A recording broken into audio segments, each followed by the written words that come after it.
Hey, come on, grab a seat tonight.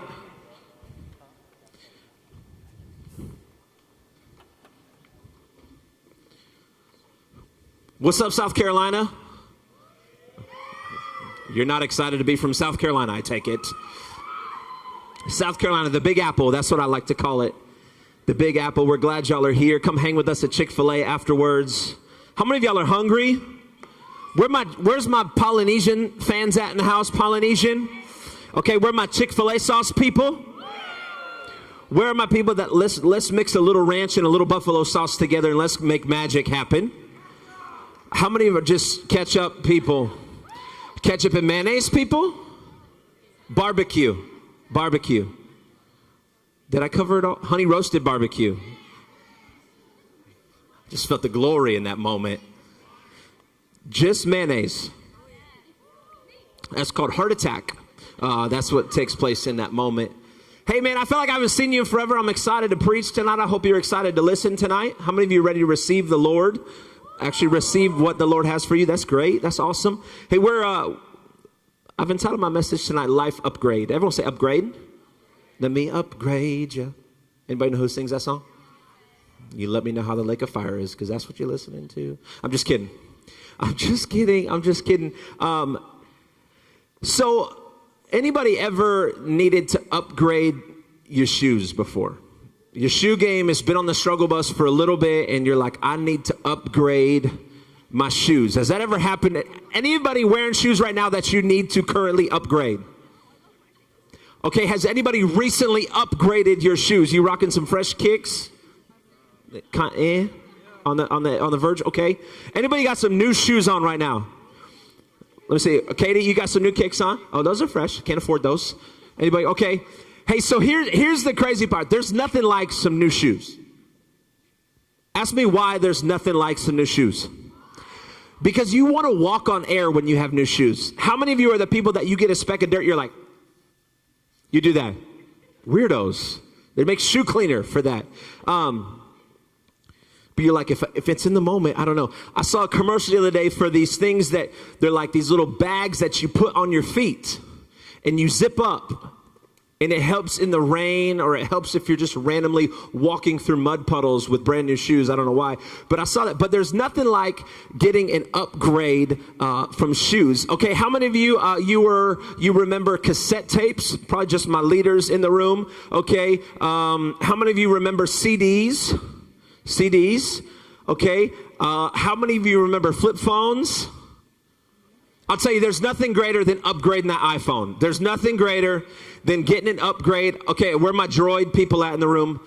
There's nothing worse than getting a new Droid. It's just where it's at. But there's nothing like getting an upgrade. But can I encourage you tonight? Tonight I want to help you upgrade your life. Everyone say upgrade my life.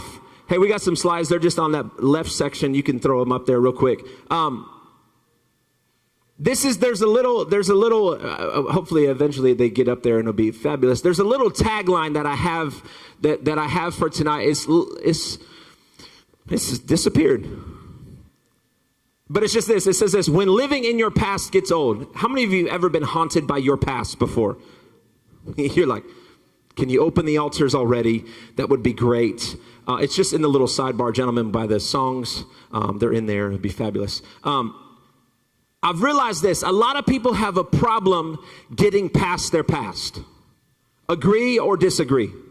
Sometimes there's some difficulties that take place. We cannot get past our past. That's a problem that a lot of people this generation, I'll say even adults, are living in the struggle of getting past your past. And tonight I want to tell you some key ways that you can get past your past tonight. Anybody ready to take some notes? Because we all know note takers are world changers. And this is going to help you in 6 months when someone reminds you of your past. I'll tell you something that's worse. The worst thing in the world. Are you ready? Everyone say, I'm ready. There's nothing worse than showing up somewhere and running into somebody that you did not want to run into. I'm preaching to the right crowd. Okay, this section, I just felt like the anointing was there. Hear my heart. I love older people. Like, I love them. But sometimes there's a few select little old ladies. When you walk in and you run into them, they just like molest your face. It's like, like they gotta like kiss and just these little old ladies. I said, I did not know you were so violent.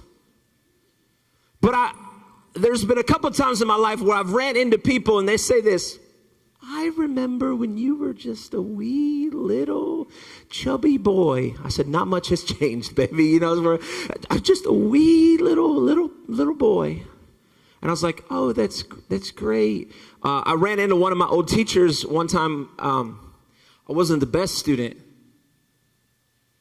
And so the teacher said, I remember you were hardly ever in my class because you were always in the principal's office. I said, wow. Thanks.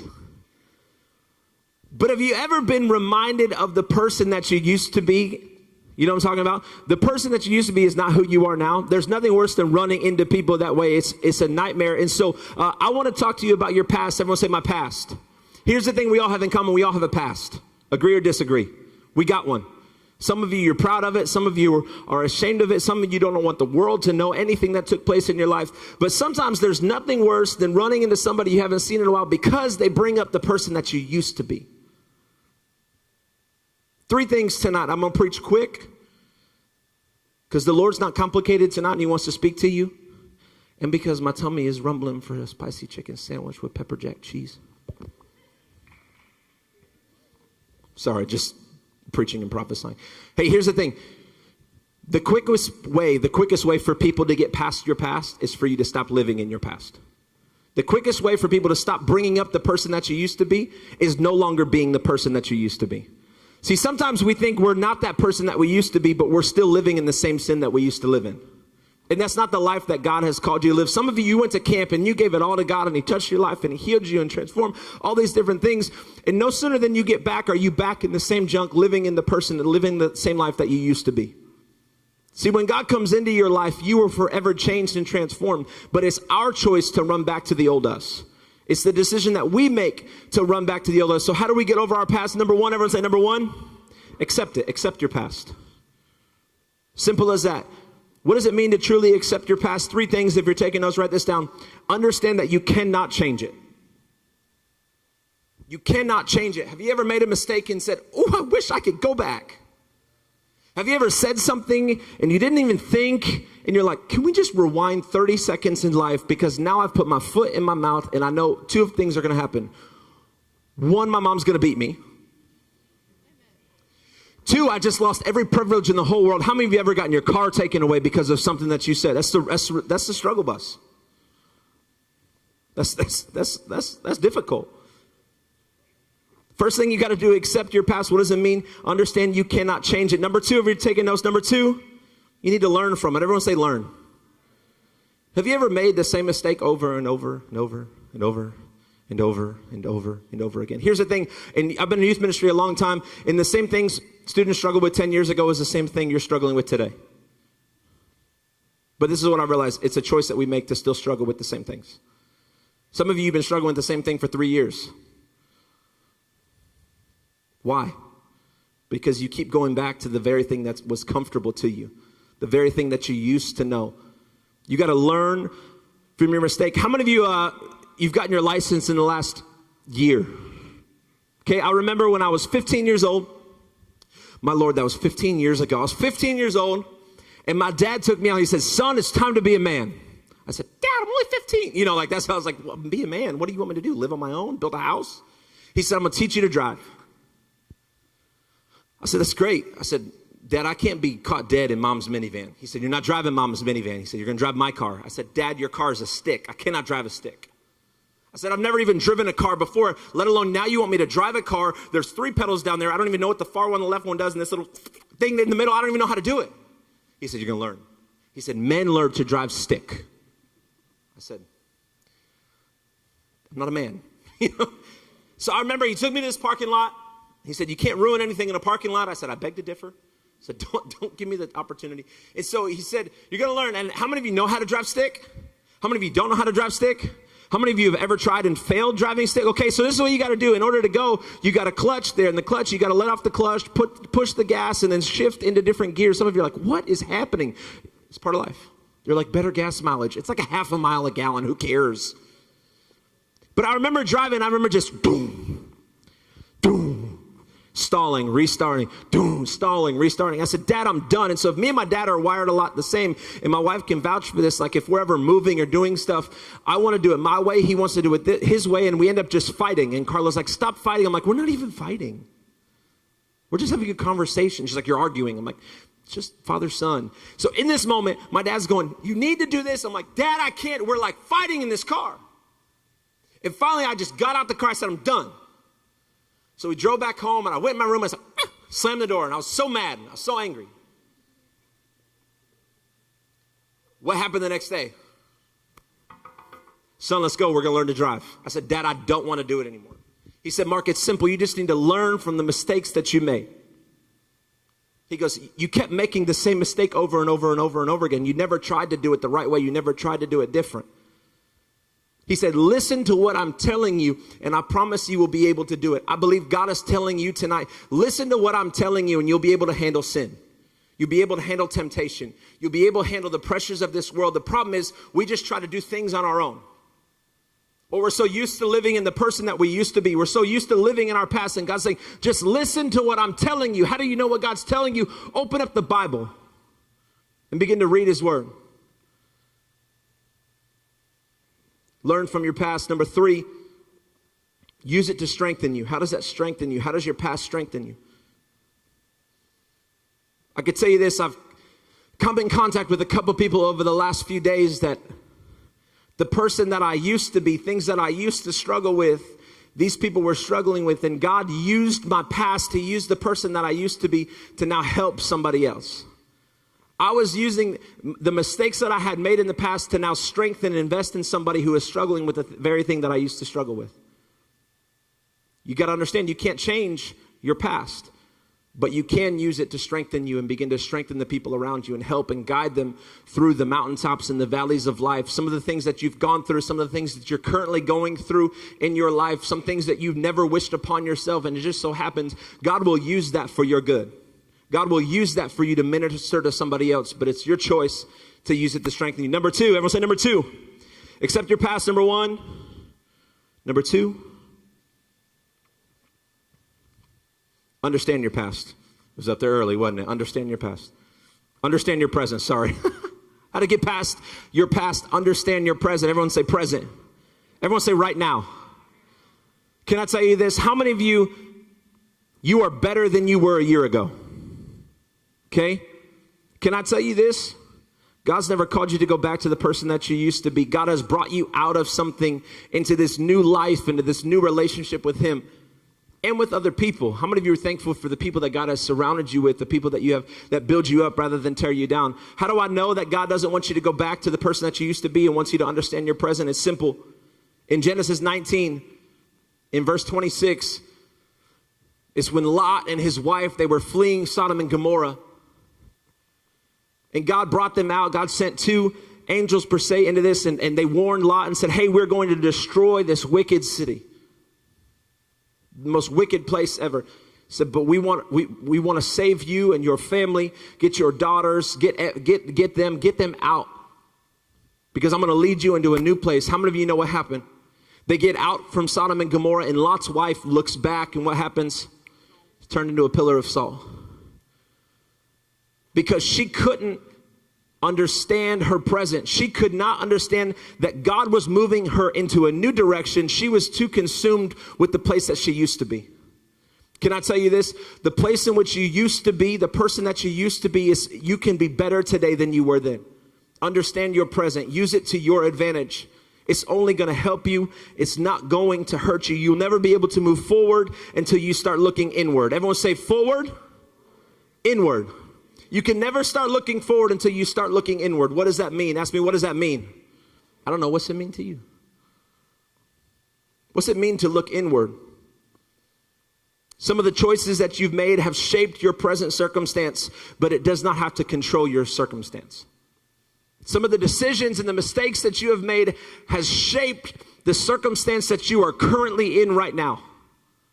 But can I tell you this? It does not have to control you. You got to stop living in your past. You have to understand the present. It does not have to control. You'll never be able to move forward until you start looking inward. How do I start to look inward? How do I overcome those things with God's help? Simple as that. You can't do it on your own. You need God. You need God. I had lunch today with Josh Castillo, and we sat at Sonny's because we were hungry and fat. We just began to talk. And he said this, he said, I'm a better person when I do my devotions. I said, you are. I said, I'm a better person when I do my devotions too. Can I tell you, young lady, you're a better person when you do yours. Young man, you're a better person when you do yours. Can I tell you, one of the greatest things that you can do is have an intimate, personal, consistent relationship with Jesus. Once a week, Wednesday night, is not a consistent relationship with Jesus. That means you're consistently inconsistent. The greatest thing that you can do is have a consistent relationship with him. Can I tell you this? The greatest thing you can do is live in your present. Be the best version of yourself that you can possibly be right now. The problem is we're looking back at the person that we used to be, or we're going, I'm looking ahead at the person that I can be, but can I tell you, the person that you can be in the future starts with the person that you are right now. Are you being the best version of you that you can be right now? Are you doing all of the necessary things to make you a better woman of God, to make you a better man of God? Are you doing those things? Josh said this to me. He said, man, when I do my devotions in the morning, I'm better throughout the day. I said, it'll always be the case. The investment that you make dictates the person that you are. The investment that you choose to make into your life is always going to determine the person that you become. Be the best version of you that you can be. I'll tell you this, I'm a better person when I spend time with Jesus. Also, when I spend time with people who build me up. Can I tell you, one of the greatest things that you can do is surround yourself with the right people. That's the quickest way to be done with your past. The problem is we're still keeping the relationships that God has called us from. That's what's always going to keep you in your past. Can I tell you this? When I truly made a decision for God, I had to let go of some people in my life. I had to let go of some relationships. Can I tell you this? The number one greatest peer pressure that happens is from the people that are closest to you. Are they the right people that you need to link arms with in life? Are they going to get you to your destination that you need to get to? They're going to get you to a destination, but is it the right one or is it the wrong one? That's your decision. It's not your mom and your dad's. It's not your grandma's. It's not your pastor's. It's not your brother and sister. That's a decision that you make, who you surround yourself with. I'll tell you this, I'm better when I'm surrounded by the right people. I'm better when I have people who are better than me pouring into me. When I'm connecting with people who are smarter than me, who love Jesus, who have a better relationship with God than me. I don't have to be perfect. I don't have to have it all together all the time. But I need to surround myself with people who love the Lord, who have the same interests that I do. That's how I get past my past. That's how I don't go back to the person that I used to be. Because I understand my present. What makes you better? That's the answer. That's the question you have to answer yourself. What makes you a better person? What is it? Who is it? I'll tell you this. Number one person who can make you a better person is Jesus Christ. Simple as that. Number three, everyone say number three. Number two, understand your past. Number three, envision your future. Your past is a dangerous thing when you allow it to blind you from your future. Remember I say you need to learn from your past. You don't need to allow it to blind you from your future. Pastor Mark, I'll never change. You never will with that mindset. You never will with that attitude. You never will as you begin to speak that over your life. The more you speak something, the more you believe it. The more you believe it, the more you live it. Begin to speak life over yourself. Begin to speak life over your friends. Be that person who's better for somebody else. Be that person. Because the reality is we all need that person in our life. So my goal is to try to be that person for somebody else because I have that person for me. Who are you helping be better? Envision your future. Having vision for your life is one of the most important aspects of life. I'm done in 3 minutes. Do you have a vision for your life? Can I ask you this? I'll rephrase it another way. Do you have a plan for your life? Mark, I'm only a freshman in high school. Yeah, you got a plan? Because the real world's about to hit you. I'm only in middle school. I know. Right, I know. Choices that you make today in middle school can affect your college. Choices that you make today in high school can affect your future. Relationship decisions that you make right now could affect the rest of your life. You know what I'm talking about. Choices today affect your future. Understand your present. When you understand your present, you're going to live right. But have vision for your life. What's your plan? If I could ask you, what are you doing in 5 years from now? Do you have an answer? Some of you are like, I don't have a clue. That's good. That's good sometimes to not have a clue, because you know what that means? Hey, God, can you give me some guidance and some direction? Because I don't want to waste my years of high school. I don't want to waste years of middle school. I don't want to waste years of my life. What do you want me to do? Who do you want me to be? That's one of the greatest things. I don't have a clue. That's okay. God does. God has a great plan for your life. God has a great purpose for your life. Are you seeking it? Are you creating a plan? Are you having vision for your life? What's your plan? Proverbs 29, verse 18, it says, where there is no vision, the people, I don't want you to perish. I'm not talking like literal die. I'm talking about health for yourself. You have vision for your life. Who do you want to be? What do you want to do? Anybody know what you want to do in your life? Can I just make sure this is the correct statement? Or maybe we can align this in our lives. Is what you want to do with your life what God wants you to do with your life? Because I spent a lot of time trying to do things that I wanted to do with my life when it wasn't the plan that God wanted for my life. Greatest thing that we can do is align our desires and our wants with God's desires and his wants. Because how many of you know his ways are higher than our ways? His thoughts are higher than our thoughts. He has a perfect plan and a perfect purpose for your life. But it's our job to align ourselves with him. Envision your future. Do me a favor, would you bow your heads and close your eyes tonight?